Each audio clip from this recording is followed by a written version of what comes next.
तो भैया जिस तरीके से कुर्ते की बात चढ़ाकर हमने माहौल सेट कर दिया है, ठीक वैसे ही इंडिया गठबंधन की चौथी मीटिंग और राम मंदिर के बीच में लोकसभा चुनाव का माहौल सेट हो गया है। तो अब जो बात है वो बढ़ चुकी है कि भाई किसका टिकट कटेगा और कैसे टिकट बंटवारा होगा। और ऐसी ही एक सीट है सुल्तानपुर की, जहां इसी तरीके का माहौल है। बीजेपी वालों के बीच टक्कर इस बात की है कि किसको टिकट मिलेगा। तो इंडिया गठबंधन को यह तय करना है कि ये सीट लड़ेगा कौन। तो दावेदार किस एपिसोड में हम आपको बताएंगे सुल्तानपुर की सीट के बारे में। भाजपा की जो है मेनका गांधी वो स्थापित हो चुकी हैं और पब्लिक में उनकी जहाँ तक इमेज है वो भी बेटर है, अच्छी है, इसलिए उन्हें हटाना एक बड़ा फैसला हो सकता है भाजपा के लिए। वैसे तैयार हैं भाजपा पे कई लोग, जैसे राजेश्वर सिंह हैं जो सरोजिनी नगर लखनऊ से विधायक हैं, वो भी यहाँ प्रयास कर रहे हैं। प्रेम शुक्ला राष्ट्रीय प्रवक्ता है, वो हैं। इसके अलावा देवमणि द्विवेदी जो पूर्व प्रशासनिक अधिकारी रहे हैं, यहाँ के पूर्व विधायक हैं, वो भी प्रयास कर रहे हैं। ये 3-4 बड़े चेहरे हैं। यहाँ पर अनूप संडा है जो शहर का एक बड़ा चेहरा है सपा के। इसके अलावा और भी कई चेहरे हैं। मुस्लिम चेहरों में ताहिर खान है और एक दो और भी अरुण वर्मा है जो बैकवर्ड की राजनीति करते रहे हैं, तो किसी को उतार सकती है। और रही कांग्रेस की बात, तो कांग्रेस से भी यहाँ पर बगल पड़ोसी जिले के प्रमोद तिवारी हैं, उनको टिकट मिल सकता है। या इसके अलावा यहाँ के लोकल में कुछ बैनर और होर्डिंग में दिखाई देने वाले सुनील सिंह चौहान जैसे एक नेता हैं। एक बीपी सिंह है जो आस्कर फर्नांडिस के पीआरओ रहे और राष्ट्रीय सचिव हैं। ऐसे लोग सक्रिय हैं। तो सबसे पहले बात कर लेते हैं बीजेपी की, यानी कि भारतीय जनता पार्टी, क्योंकि सुल्तानपुर से भारतीय जनता पार्टी की सांसद मेनका गांधी है, लेकिन उनके टिकट को लेकर इस बार संशय है।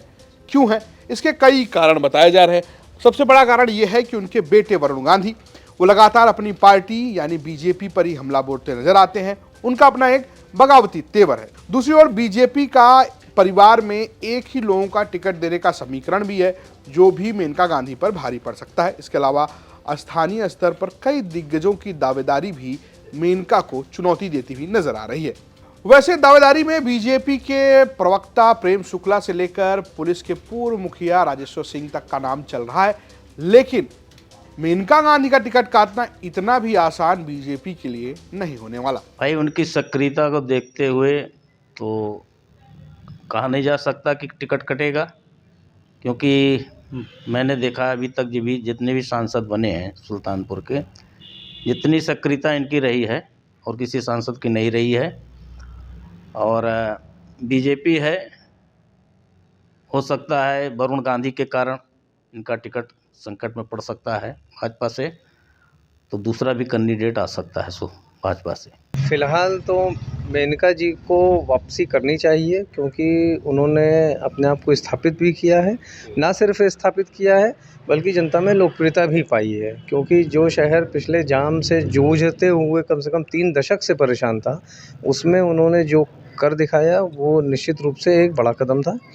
और भी कई काम उन्होंने किए हैं, लेकिन अब उनके साथ आप सभी जानते हैं वरुण गांधी जी का जो माइनस पॉइंट है, प्लस जो कुछ और भी चीज़ें हैं, क्योंकि बीजेपी में जो अभी हुआ है 3 राज्यों के चुनाव के रिजल्ट के बाद, आप कुछ भी नहीं कह सकते। बीजेपी को तय करना है कि भाई साहब टिकट काटना है कि देना है, लेकिन वहीं इंडिया गठबंधन को तय करना है कि लड़ेगा कौन। अगर आप इतिहास उठाकर देखेंगे तो समाजवादी पार्टी के लिए सुल्तानपुर की सीट बिल्कुल ही खराब रही है। यानी कि 1996 जब समाजवादी पार्टी का गठन हुआ, उसके बाद से लेकर आज तक एक बार भी सपा इस सीट पर नहीं जीती है। इस सीट पर 1996 और 98 में बीजेपी जीती। इसके बाद 1999, 2004 में बसपा और 2009 में कांग्रेस की जीत हुई। वहीं 2014 और 19 में बीजेपी ने बाजी मारी। हालांकि दावेदार दोनों पार्टियों के पास अपने अपने मौजूद हैं। इंडिया के लिए तो दिक्कत ये है कि कांग्रेस तो देखिए मृत प्राय है। अगर उसमें कुछ जीवंतता आती है तो एक अलग बात है, नहीं तो बाकी अनूप संडा जी हैं जो सक्रिय रहे हैं। मुझको तो बेहतर वही लगते हैं। बाकी ताहिर खान हैं, और अब उन दोनों के बीच में समझौता अगर होता है तो जहाँ तक मुझे इक्वेशन लगता है ये सीट सपा को ही मिलेगी। यहाँ पर अनूप संडा है जो शहर का एक बड़ा चेहरा है सपा के। इसके अलावा और भी कई चेहरे हैं। मुस्लिम चेहरों में ताहिर खान है और एक दो और भी अरुण वर्मा है जो बैकवर्ड की राजनीति करते रहे हैं, तो किसी को उतार सकती है। और रही कांग्रेस की बात, तो कांग्रेस से भी यहाँ पर बगल पड़ोसी ज़िले के प्रमोद तिवारी हैं, उनको टिकट मिल सकता है। या इसके अलावा यहाँ के लोकल में कुछ बैनर और होर्डिंग में दिखाई देने वाले सुनील सिंह चौहान जैसे एक नेता हैं। एक बीपी सिंह है जो आस्कर फर्नांडीज के पीआरओ रहे और राष्ट्रीय सचिव हैं। ऐसे लोग सक्रिय हैं। वहीं बसपा की तरफ से क्या कोई नया उम्मीदवार टिकट ले आएगा, या सोनू सिंह जो महागठबंधन यानी कि जब 2019 में सपा और बसपा का गठबंधन हुआ था तब सुल्तानपुर से सोनू सिंह लड़े थे। पर्चे और चर्चे दोनों उनके बहुत तेज हैं। भाई तो पार्टी निर्धारित करेगी ना कि किसको टिकट देगी बसपा से, क्योंकि वो कई बार दल बदल कर चुनाव लड़े हैं।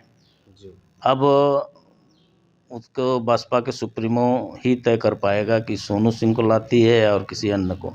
वैसे अगर बसपा से वो आते हैं तो हमारे ख्याल से उनसे अच्छी दावेदारी कोई हो नहीं सकती बसपा के लिए। स्थानीय पत्रकारों की माने तो भाई साहब मेनका गांधी के टिकट पर कुछ संशय बरकरार है, तो वहीं सुल्तानपुर में माहौल समाजवादी पार्टी का भी टाइट है। आपको क्या लगता है कि सुल्तानपुर से किसकी दावेदारी सबसे मजबूत है? हमें कमेंट करके जरूर बताइएगा। स्टोरी भेजी थी सुल्तानपुर से हमारे सहयोगी महेश ने, प्रस्तुत किया है मैं रजत ने, और कैमरे के पीछे रंजीत।